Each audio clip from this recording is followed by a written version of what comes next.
This is the Messiah Hour with Ari Louis. All right, welcome everyone to today's episode of the Messiah Hour here on IsraelSportsAndNewsRadio.com.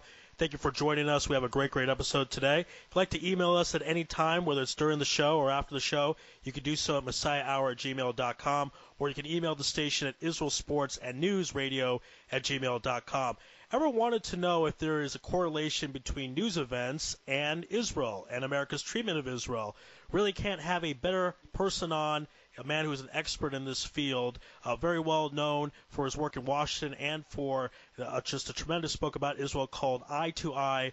On the line right now, Mr. William Koenig. Sir, it is a great honor to have you on the show. Thank you so much. How are you doing out there? Great, Ari. Great to be with you, and I appreciate this opportunity today. Absolutely. So I want to first talk about the idea of how you came to write this book. It's a fantastic book. If anyone hasn't read it, they should. Eye to Eye. It talks about how there are very quote-unquote coincidences that occur with the United States whenever they pressure Israel to give up land and try to do land for peace. I want to know how you came up with this idea. Well, the first book that I wrote was called Israel, the Blessing and the Curse. And I co-wrote that with a guy by the name of John McTernan. And John had done research even previous to the time that I started seeing these events, that every time we pressured Israel to divide their land, we would have enormous catastrophic events. So we wrote the book, Israel, the Blessing and the Curse, and my new book, Eye to Eye, Facing the Consequences of Dividing Israel, went even deeper into past presidents, back to Woodrow Wilson and their relationship with the state of Israel and their involvement in the land for peace process and what happened to them. Every Israeli prime minister that went along with the peace process and the consequences that they experienced, collapsed governments, difficult times to legislate. In the case of Olmert, a legal crisis happened right at the time he was ready to give up most of Judea and Samaria. And previous to that, the time after Ariel Sharon left Gaza and 24 settlements in Gaza and 4 in northern Samaria, all these catastrophes started happening on him physically.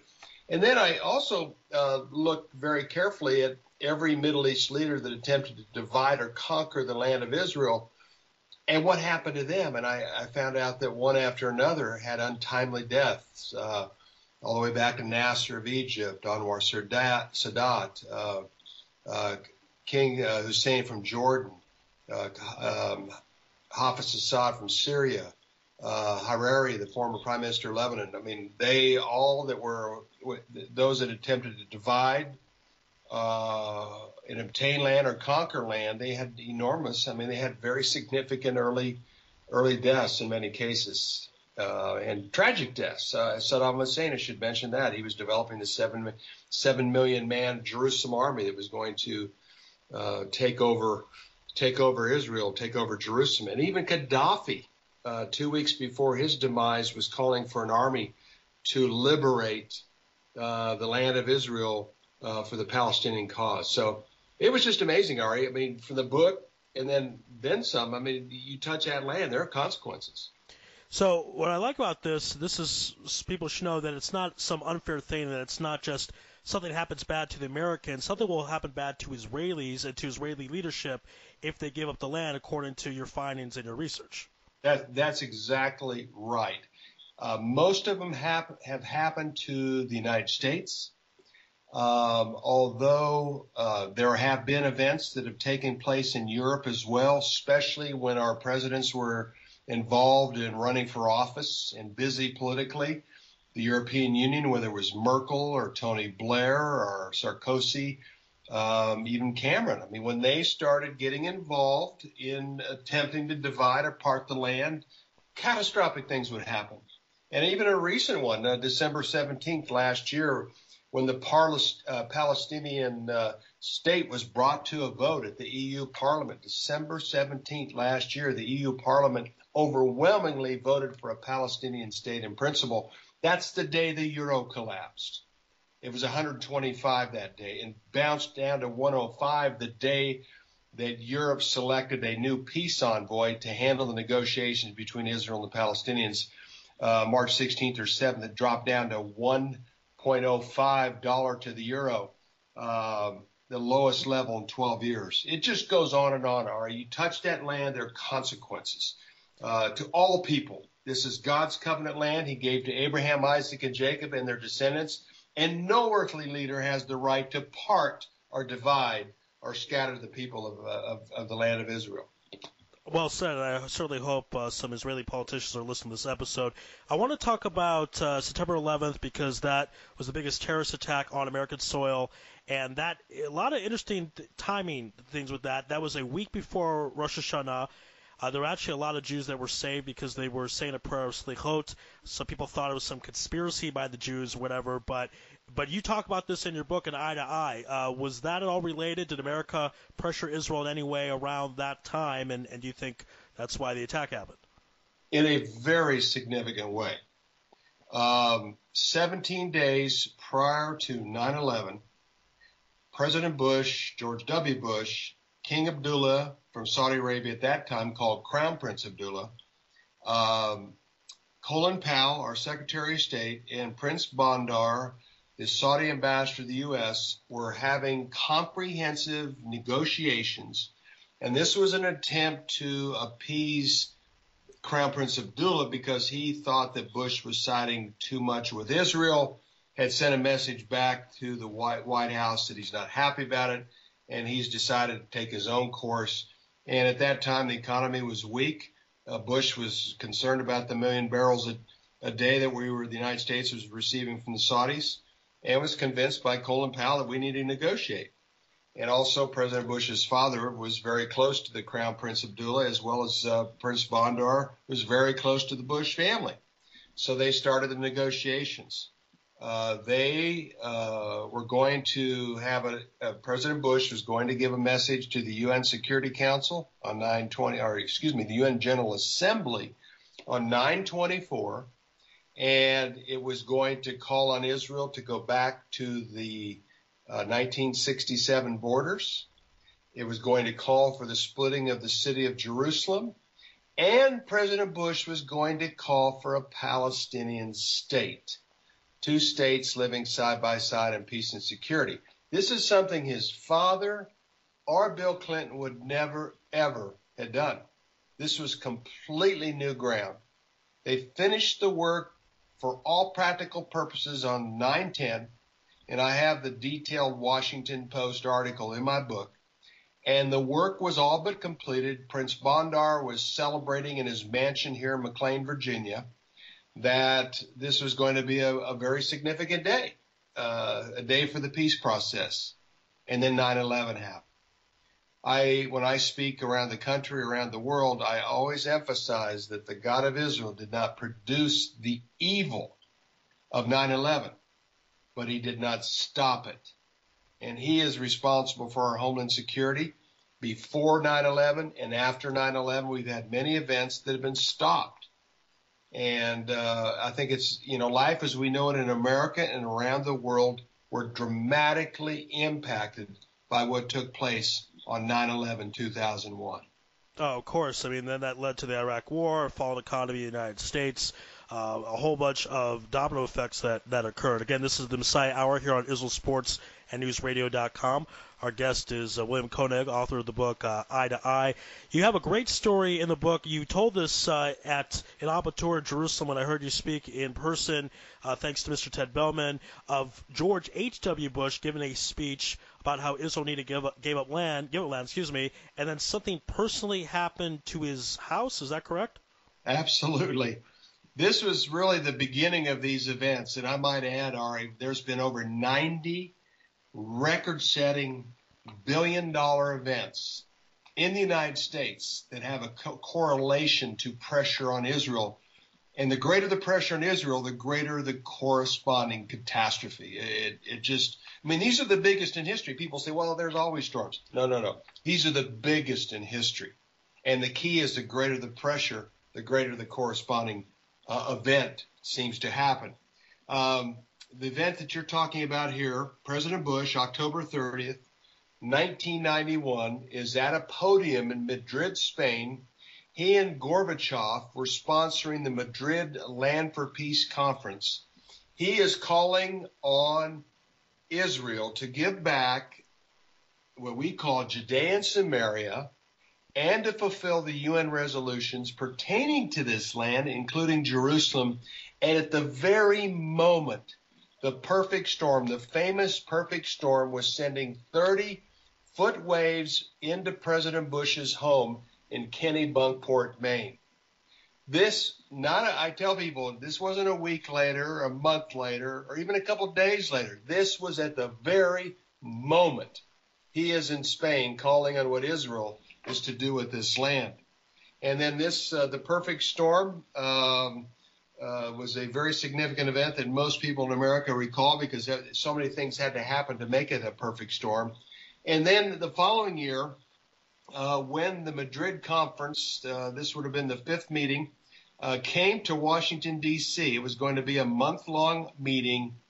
The day that it was convened, Hurricane Andrew, which at that time was the largest hurricane in U.S. history, pummeled or crashed into Florida. At the very time, at the very moment, they were calling for this new Madrid Land for Peace conference. It's a tragedy to see these things happen. You see people that have been affected by these events. But by watching these as long as I have, when you touch that land, you can feel like a collective fury or fire or even an anger from the God of Israel. When his land, when the world community talks about dividing Israel and creating an Arab state in the biblical heartland of Judea and Samaria, there are consequences. Certainly seems so. And I want to touch upon Gush Katif. That was in 2005. Not only, as you mentioned, Ariel Sharon had health problems, eventually went to a coma. There seems to be a correlation with Hurricane Katrina, and I bring this up to get a certain perspective. I was in Arizona at the time, and some believing Christians came up to some of my friends and said to us, hey, we believe Katrina happened because of Gush Katif, and that was interesting because they're not in Israelis or not in Israel and so on. I want to know these ideas that you brought up in research. How are they perceived in the Christian community? Do you speak to them and they say, yeah, that makes sense. This happened because of the dealings with Israel. So tell us a bit about the Christian perspective on all of this.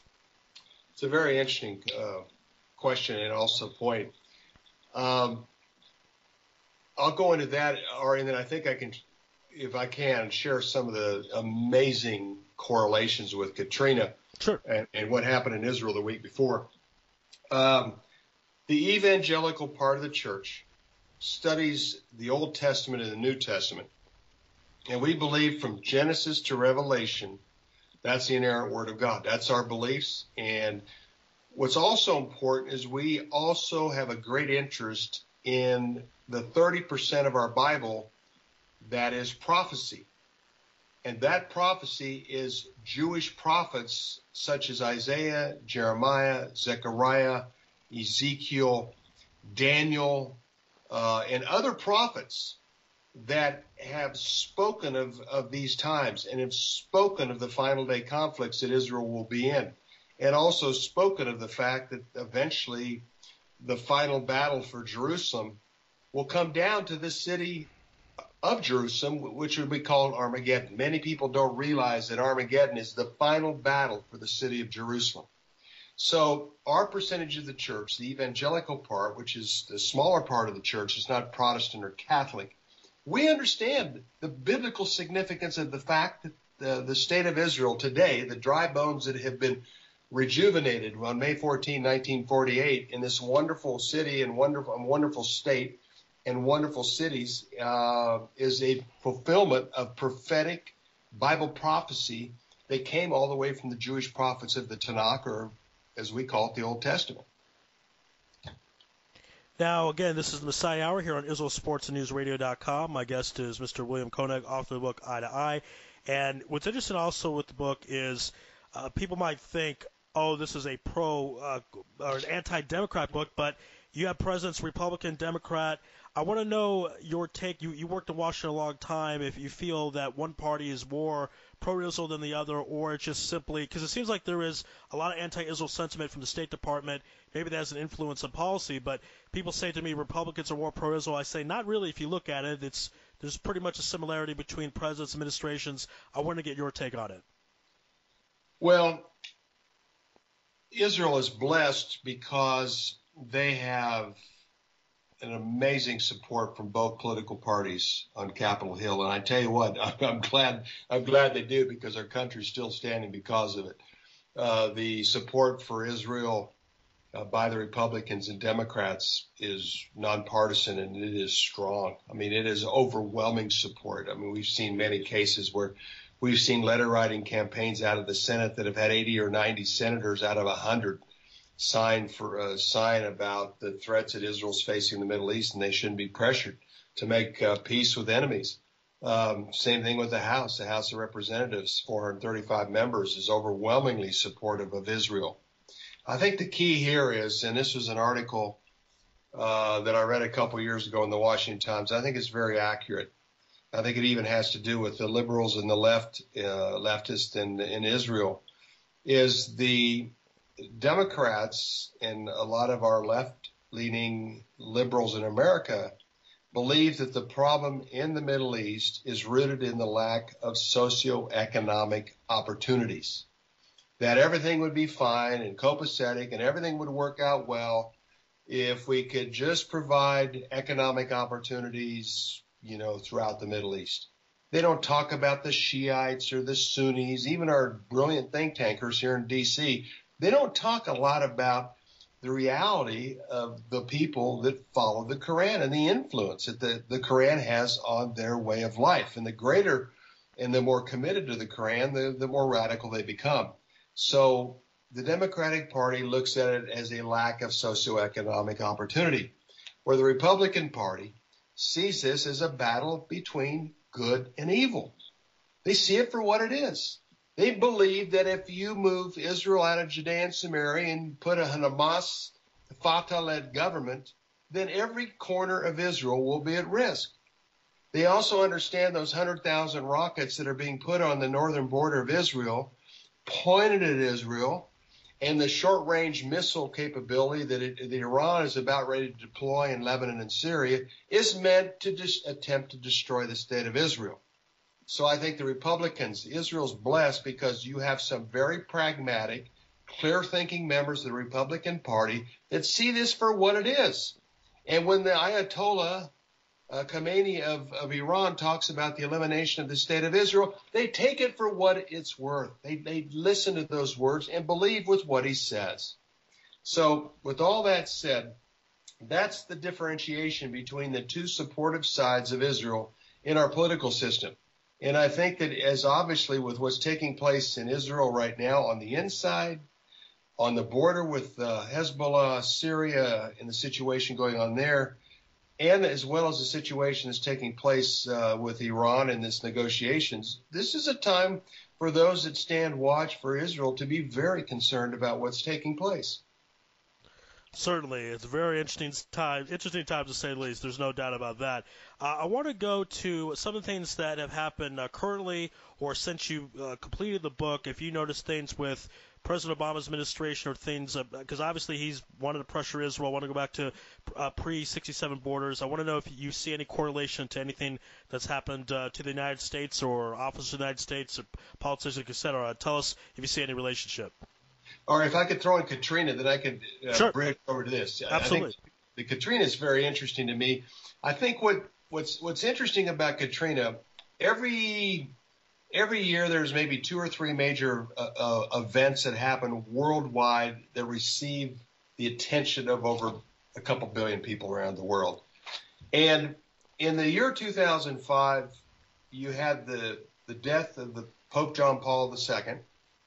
And then you had 1,700 media people come to Israel and televise the eviction of Jewish people, of the military evicting Jewish communities in Gaza, and watching Jews walk off hand in hand, both in tears, the person that was doing the evicting as well as the settler who left their homes in Gaza. We were there a month before that happened. And I mean, this was, as you know, Ari, a thriving community. It was amazing what these 24 Jewish communities had done there in southern Gaza. It was really extraordinary.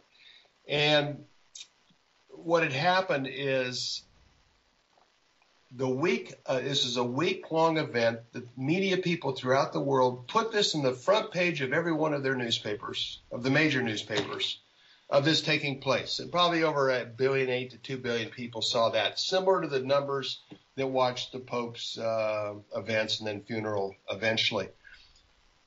On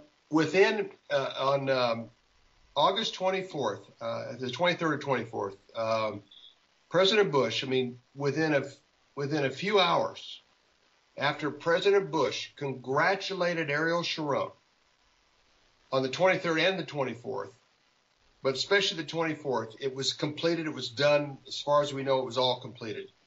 He congratulated Ariel Sharon on making a courageous move by these evictions in the 24 settlements in Gaza and the 4 in Samaria. And he said this was necessary in order to move to the two-state plan, his two-state vision. Within a couple hours, virtually out of nowhere, near the Bahamas, a tropical depression formed. Within 24 hours, it was Tropical Storm Katrina. 48 hours later, it was Hurricane Katrina. It went through Florida, back out to the Gulf of Mexico, and became one of the biggest weather-related storms in history. We had never, ever had an event of this size and magnitude. 90,000 square miles, the size of the United Kingdom. We're talking about the same terminology being used to explain what happened in Israel the week before is the same terminology that was being explained here in Washington, D.C. And I can tell you for 34 straight days here in Washington, all three of our newspapers, the Washington Post, Washington Times, and the Baltimore paper, front page news was the devastation of Katrina. People from around the world could not believe that this happened to America. We're always helping other countries, but how could this happen? And literally it went back to just a couple hours later when this event happened. It's beyond a coincidence. And everything. Israelis being dispersed all throughout Israel, Americans in the southern Gulf Coast dispersed to 34 states. The prorations and everything. I can go on and on, but it was just beyond a coincidence. Yeah, that's certainly something that really sticks out there. The storm was apparently formed, as you talked about, the last day when the expulsion took place, and it didn't help Israel. 3 wars since then. You have terrorists in the backyard. It doesn't look like that was a smart call in any case. Again, this is the Messiah Hour here on IsraelSportsNewsRadio.com. Our guest is William Koenig. Let's talk about some things that have happened since Katrina. That was back 2005, so about 10 years, almost 10-year anniversary coming up. Not a happy anniversary, but it is the anniversary nonetheless. Some things that you've seen, America still try to put pressure on Israel in that time. Anything you've seen, something unfortunate happen to America or to its politicians? Yeah, a couple things. I'll try to bring up. There's been so many. There's been over 20 plus since Obama's been in office too. It's been a lot. And one interesting note: September 1st and September 2nd, 2010, Obama invited Mubarak from Egypt, Abdullah from Jordan, Netanyahu, obviously from Israel, and Abbas to come to the White House to have peace talks. This is a big thing. There have been a lot of buildup, freezing of settlements, et cetera, et cetera. And so they had this big powwow. Just as this was taking place, a monster hurricane, Hurricane Earl, had developed in the Atlantic Ocean and had become the size of Texas. So literally Obama would go into a meeting with these guys about Israel's land, and his next meeting would be a briefing on Hurricane Earl that was heading right towards Washington, expected to hit New York and then also Boston. It was massive. So back and forth for 2 days. It's Israel meeting, briefing on the hurricane, back and forth, back and forth. And And then and it had gone up to a category 4 and 5. It was a big storm and a monster storm. And it was interesting because on September 2nd, Hillary Clinton, who had Abbas and Netanyahu and George Mitchell at the State Department, said that we will not pressure Israel or the Palestinians to do anything they don't want to do themselves. And just shortly thereafter, Obama said the same thing. We will not pressure Israel and the Palestinians to do anything they don't want to do. As soon as that was spoken, literally that hurricane, that monster hurricane, dropped down to a category 2 and went back to the ocean. And I've seen this happen. We've seen words spoken by Bush, Sharon, Obama, and previously to Clinton and Bush's father. But recent history, that's a great example. This would have been a monster storm, but the key there was pressure. That's the key. We will not pressure Israel. So the fact is, that's the connection. The greater the pressure, the greater the corresponding catastrophe. And a couple other events. Hillary Clinton, during the term as Secretary of State, she had Foreign Minister Lieberman at the State Department. They were pressuring him hard to agree to talks and to put more pressure on Netanyahu. She left her meeting with Lieberman to go to the White House to give a briefing to Obama, and she slipped and broke her ankle in the State Department parking lot in the basement. Then you move forward. John Kerry was getting ready to go back to Israel along with foreign ministers from, I think, 5 or 6 other countries over the next week and continue to be calling on Israel to make peace with the Palestinians. And then he has a bike accident. His trip to Israel's been canceled. His negotiations with Iran that could have an effect on Israel have been postponed, and they're still trying to scramble on that. And he was in a 4-hour surgery yesterday on dealing with this broken leg. That's on the more interesting connection side. The massive snowstorm that Jerusalem had two Christmases ago. John Kerry was on the way in to have last-minute talks with Israel and the Palestinians, and Jerusalem was hit with 22 inches of snow. He couldn't get around town. He was infuriated, and on and on and on. So, then it was in 2013, both Abbas and Netanyahu came to Washington in back-to-back weeks, and during both of their stays, 2013, Washington, D.C. was shut down by 2 massive snowstorms. So these are some of the events, and there's also some of the personal consequences that people experience. And I can tell you about the storm that you're talking about, December 2013. That was, I don't know if disaster is the right word, but it was the biggest snowstorm they say in 100 years. Exactly. The lights didn't work. People walk around in the dark. They weren't prepared. And it's interesting that it's a good point, right? Kerry was around that time, couldn't really do a lot. I want to know if you feel, because you've had so much experience with politicians in Washington, D.C., talk about the support of Israel. Do you think, are they aware of some of your findings? Have they read your book, and do they kind of get it? Because they're so supportive of Israel, do they get it that there's consequences if they try to mess with the land?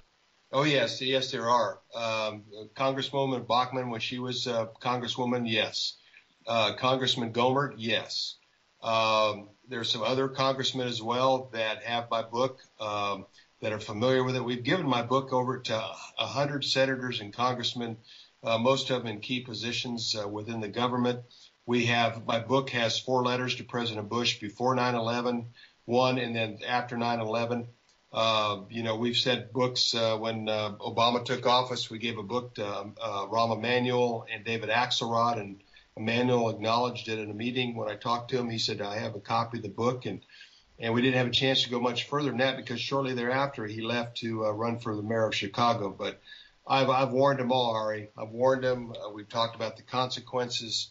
What's interesting is April 2004, when Sharon came to Washington, D.C. to share his disengagement plan. with Bush. They basically had a letter agreement that went to Congress. So both the House and the Senate both have formally on record backed the two-state plan. There are some members of the Republican Party right now that don't favor a two-state plan. But the fact is that kind of everything happened fast. December 18, 2003, Sharon under pressure comes up with the disengagement plan. April 2004, they have the White House meeting. They exchange a letter of agreement pertaining to the disengagement and the two-state plan, which Bush wanted, and then both houses signed it. So there has been some consideration about removing that or getting rid of that.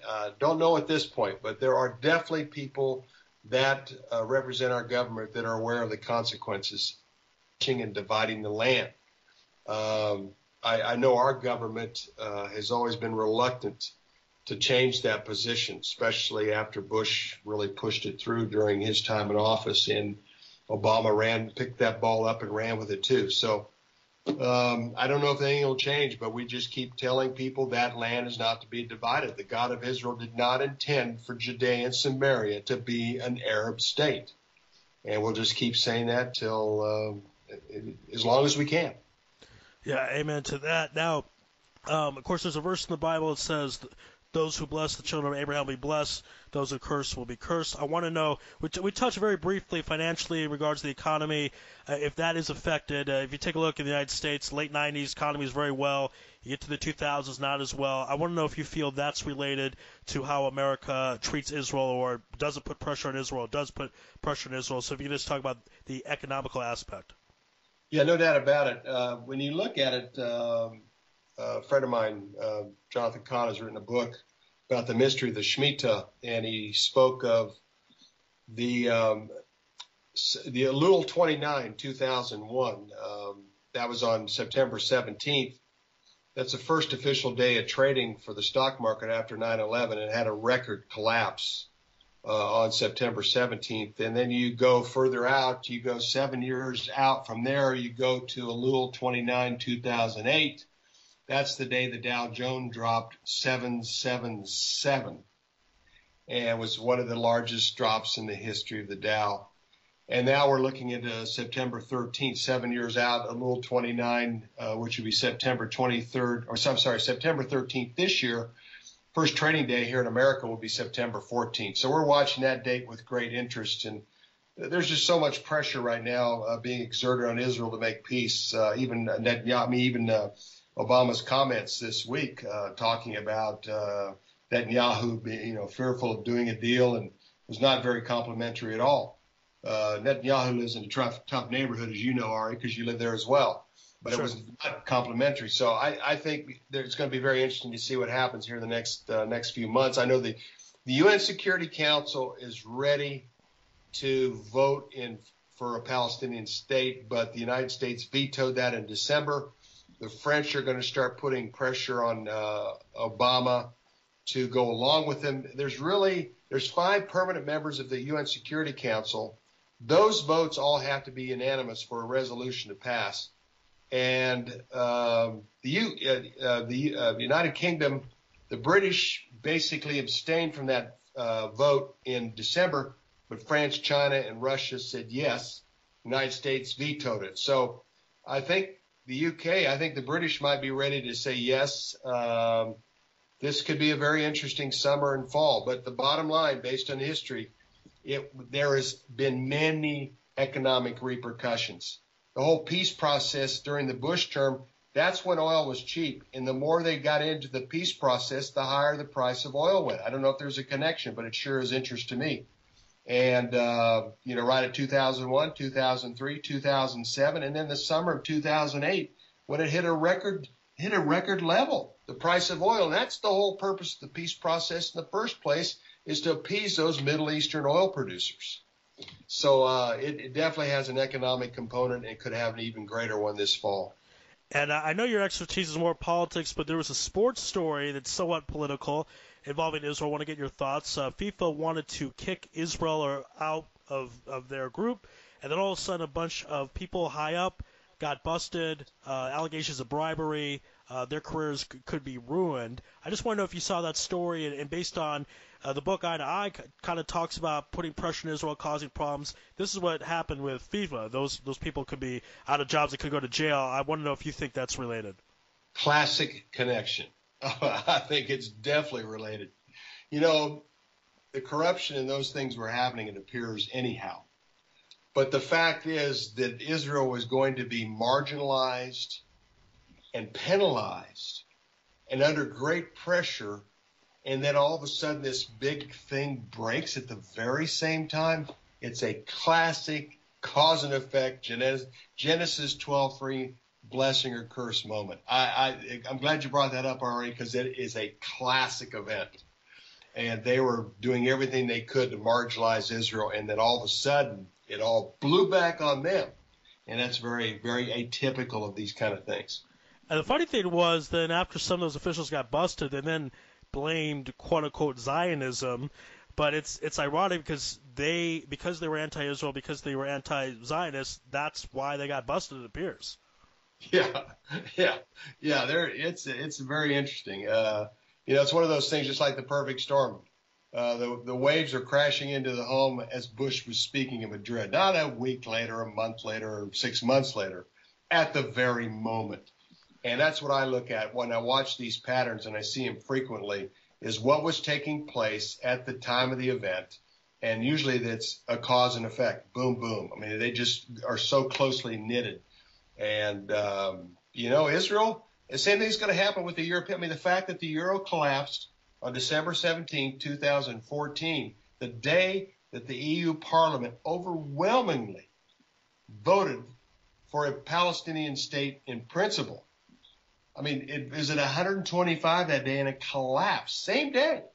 And then, as I mentioned, March 16th or 17th, when it collapsed down to a $1.05 to the euro, is the day that they selected a brand new peace negotiator. And the EU Foreign Minister Borghini says we are committed to working out a deal. So watch what happens with the European economy with this pressure that's coming against Israel. I think it'll happen. Yeah, for sure. As your title says, got to keep an eye on it. No doubt about it. That's right. A few more minutes we have before we let you go. I know that you have some new projects in the works.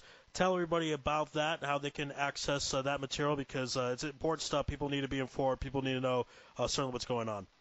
Well, thank you. Our website address is watch, W-A-T-C-H, watch.org.